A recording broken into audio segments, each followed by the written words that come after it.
The following presentation is brought to you by the Pride of ODU, the official NIL collective of Old Dominion Athletics. Be a monarchist. Join the Pride. Everybody ready? Yes.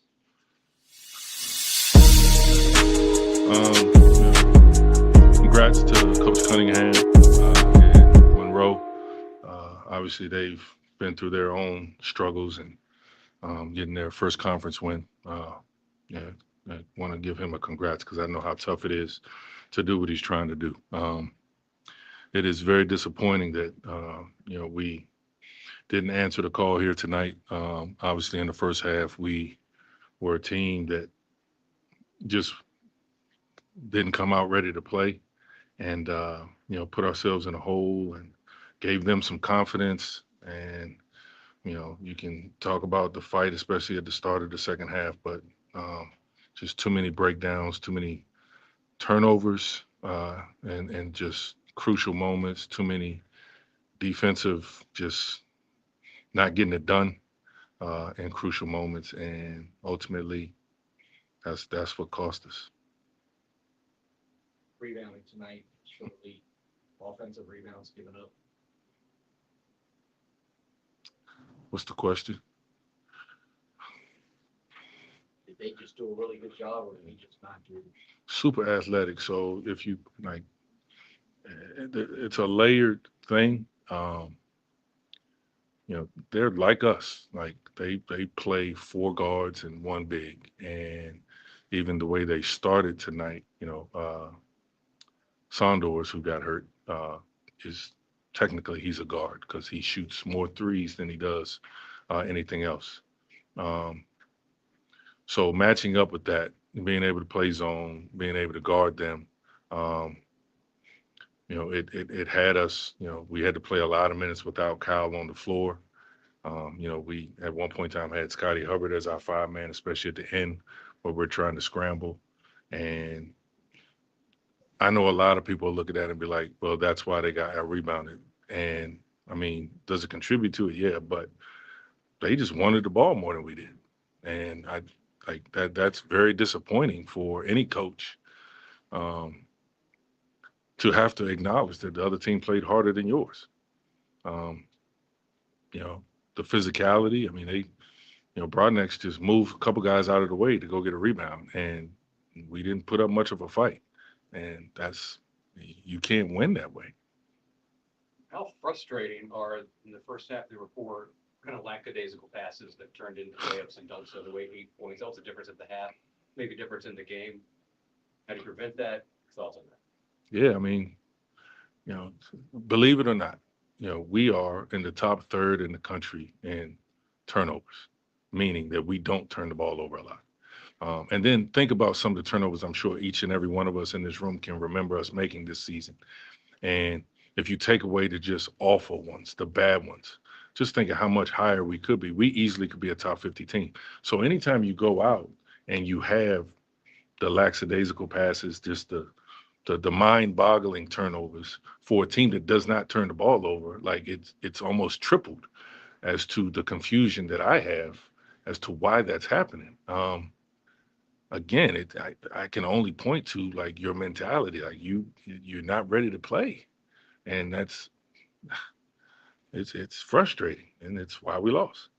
Does this team have chemistry issues? Chemistry, no. Um, we have performance issues. Do you worry, Coach, the further we get in here about buy-in or confidence or anything like that? Do you worry about people's buy-in and giving their 100%? That's Mark. That's a tough one. Uh, Worried, no. Um, I think one of the things that has my attention is the confidence that we need to have that we've shown when we have it how we can perform.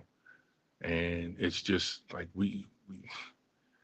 I, I don't, you do it against JMU to start the Sun Belt play, and then we don't do it against Coastal. You do it uh, for the first half of a game at Georgia Southern, at JMU, at App State, and then you don't do it in the second half. You do it, uh, you know, the Troy loss was heartbreaking to us, because we did extend it, for the majority of the game, and then we ran out of gas and overtime and double overtime. We do it at Arkansas State, and then you don't do it at Texas State. Um, yeah, I mean it's frustrating. It's frustrating, and again, I don't think we can worry about it. We just got to keep fighting. And these guys, like again, they practice. Like it, I, it's frustrating. It's frustrating. And I mean, what am I supposed to say here? Like, we just got to keep working, grinding, fighting. Try to win a game on Saturday, get back into Sun Belt Conference play, and you know, man, oh man, yeah. Are there any other combinations you're looking at, maybe kind of switching things around to kind of like stir things up a little bit? We just like again, I understand. It's February, man. Like trying new things. I don't know. We just got to do what we do, and we've shown like when we are connected and are fighting and pulling in the same direction and locked in on what we're all on the same page we're trying to do, we can beat anybody. Um, but we've shown that if we're not, and we don't, that we can lose to anybody. And I mean, honestly, the job at this point is just getting us to be the former, not the latter. And just, that we got to keep fighting. This is a hell of a way to start off a homestand that we've been so much looking forward to. Yeah. We talked about keep fighting. One of your guys, your young guys, we're seeing doing more. Zach played almost 27 minutes tonight. He was 5 for 6. He had 2 offensive rebounds. That looks like a guy who's trying to do all the things. Yeah, I mean, he's getting better. I do think, and he'll tell you, I told him, and I've mentioned, like, in front of the whole team, like I think he's worked so hard, and he's gotten enough minutes under his belt that he's ready to take a jump for us. And minutes wise, you can see that jump starting to happen. Obviously, production wise, you can see that jump start to happen. 13, 3, and 2 is a pretty good night for a freshman. Um, we need it consistently. He's got a guard just like everybody else too, though. You can get it done on the offensive end. You got to get stops on the defensive end. Um, but yeah, Zach is, if there's a bright spot, he's one of them. And again, performances like tonight translate to more opportunities in the future. Can there be more pressure against a team that's struggling like they have been, in that maybe your team tries not to lose? Yes, there can be. I mean, if you look at their last few games, so they played Georgia Southern on Sunday, or they played Georgia Southern one of those off days because of Jim, and they had them beat. You can go back to that South Alabama game. They were up 14 points with 2 minutes left. South Alabama could be the best team in our league, and they were kicking their rear end, and they wound up losing in double overtime. Against Coastal, again, a team that's in the top half of the standings. That's a nip and tuck, and I think Coach Cunningham would say they probably should have won that game. So coming into this, it's not like we didn't know. Like, they're playing really good basketball. They just haven't gotten over the hump. And the pressure of not being a team, I don't know if that really existed. I mean, they played harder than us. Like, I don't think pressure had anything to do with that. That does exist. I just don't think it's relevant here. Short memory, gotta have a short memory. Playing back Saturday, what's the advance report on Ohio? Have you looked at it yet? Yeah, they're a really good basketball team, very well coached team. The MAC is a hell of a league, and battling the best teams in that league, toe to toe.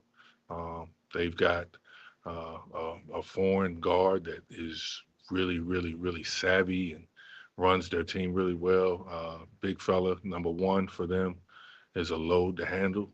Cal and Donovan and, our post players are going to have their hands full covering him. They're going to guard the what out of us because that is a Coach Bowles team. Yeah, we get 2 days to prepare for it, and we're going to need every minute we got. Anything else for Coach? Hey, Thank you. Appreciate you guys. Appreciate you.